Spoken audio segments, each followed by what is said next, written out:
Welcome to the third lesson of this course. Today we'll be talking about actions. We'll see how can we set up our very first action inside our animation event. We'll talk about settings connected to the actions, and at the end we'll talk about one very interesting feature, the timeline. So without further ado, let's begin.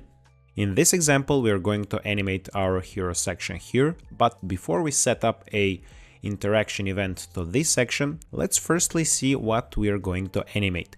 We're going to animate this left div, which contains all of this content inside, and this right div that contains my image and this background here. So let's go to the layers and let's rename them so we can easily organize them later on inside our interaction. So let's go here, name this one action 1 and the second one action 2. Okay, when this is done, let's select our section, go to the interaction tab here, click the add button and open our interaction. We won't touch anything here, we're going directly to the actions. You can add your very first action through two different methods, by clicking this button here or by clicking on the plus here. If I click here, I will create my very first action. You have some additional settings here. If you click on the three dots, you can edit and remove your action. Let's click on the edit now.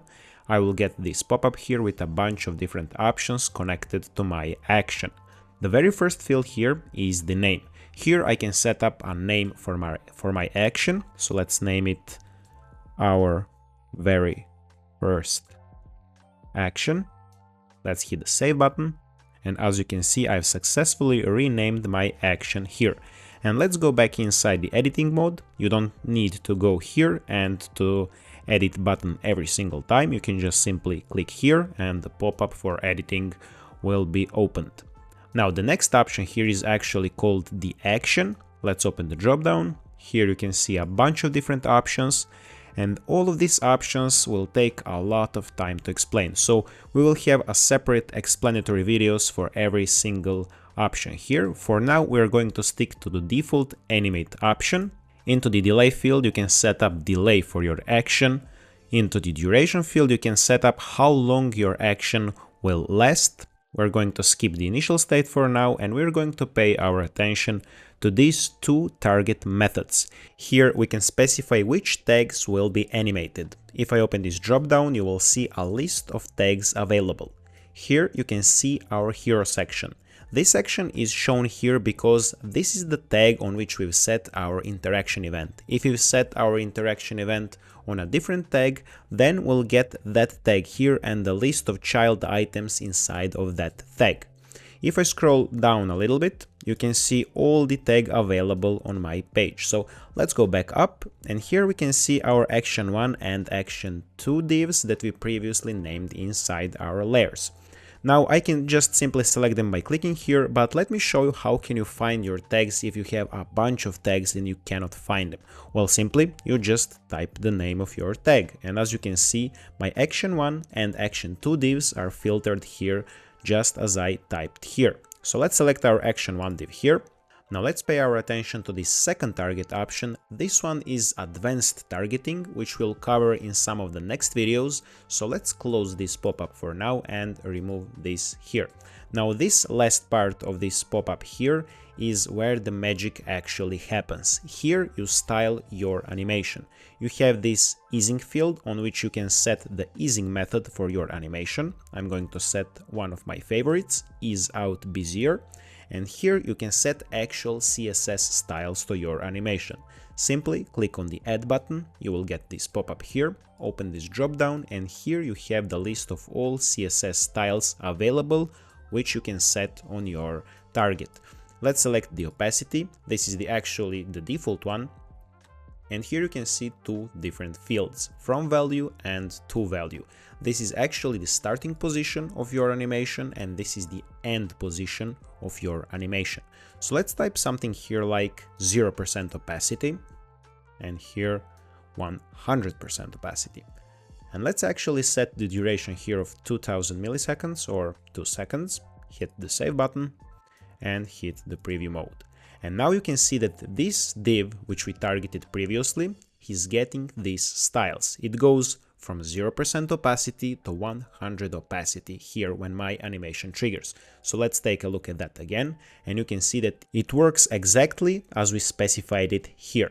Now let's add another styling here so we can see better how it looks like. Let's select the X position this time. Let's input the starting value of negative 200 pixels and the end value of just simply 0 pixels. Hit the save again. Let's preview it now. And you can see that my two styling methods work together to create this animation. You can see that my opacity is going from 0% to 100%, and my X positioning for this div is going from negative 200 pixels from the left to a 0 pixels, which is the default state. And if I go back here, I can add as many styling options per action as I want. Now, when we saw how can we style our animation, let's go back and talk about this initial state field. So if I open this drop down here, you can see that we can turn on and turn off the initial state. So what actually is the initial state? Well, if we turn it on, then these starting values for this targeting div will be the default values once the page is loaded. So let me hit the save here so I can explain you more easily. So basically, once this whole page loads, this div will be placed negative 200 pixels on the left and it will have 0% opacity. That's what the initial state does to your tag.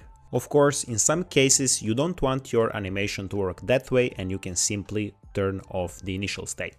Okay, so now when we went through all of these options here, let's save our action here and let's create another action. Let's hit the plus icon, open our second action, and let's name it our very second action. We'll leave these fields on the default value and let's jump directly to the target. Let's open our drop down here, type in action, and this time we'll select this action 2 div. So let's choose this one. Into the easing option, we'll set the same as in the previous action. It's this one. Now let's add some of the CSS properties. We'll begin with the opacity. So from 0 to 100%, hit the save. Let's add another one. Again, we're going with the X position, but this time from 200 pixels instead of a negative 200 to a 0 pixels. Let's hit save here again. And before we preview our animation, let's take a look at this timeline here. The timeline is a very powerful feature where you can see all of your actions. It's especially helpful if you have a lot of actions so you can quickly interact with them. On the timeline, you can see duration and the delay of your actions. Here we can see that both of our actions have no delay. And how can I tell that? That's because both of our actions begin at 0 second. I can as well tell the duration for my actions. As you can see, our first action has the duration of 200 milliseconds or 2 seconds. And here, if I take this handle here, I can see that my second action lasts 1 full second. If you feel that you messed up the order of actions in some cases, don't worry. You can simply go to these dots here, click and drag, and you can rearrange your actions however you like. Now this timeline here is not static, I can interact with it. So if I grab this here and drag it to the right, you can see that I can set up the delay for this action. You can see this pop up on the left which says 200 milliseconds. And if I open the second action, you can see that I have set the delay of 200 milliseconds to this action. So let's grab this handle here and let's drag our action to the left, and now I'm setting up the duration for my action. So let's actually set it to 1000 milliseconds and let's drag this one to have a delay of 1000 milliseconds. Now let's preview our animation. As you can see, our first action will begin immediately, but our second action will wait until our first action has fully completed its animation, just as you can see here on the timeline. Our first action begins from the 0 seconds, goes to 1 second, and the second action begins as soon as our first finishes, and it lasts also 1 second. And that's why the timeline is very useful. You can here visually imagine how your animation will look like before you even preview it here. Slowly we came to the end of the third lesson. Congratulations if you managed this far, you're one step closer at being a pro at animating things on Divhunt.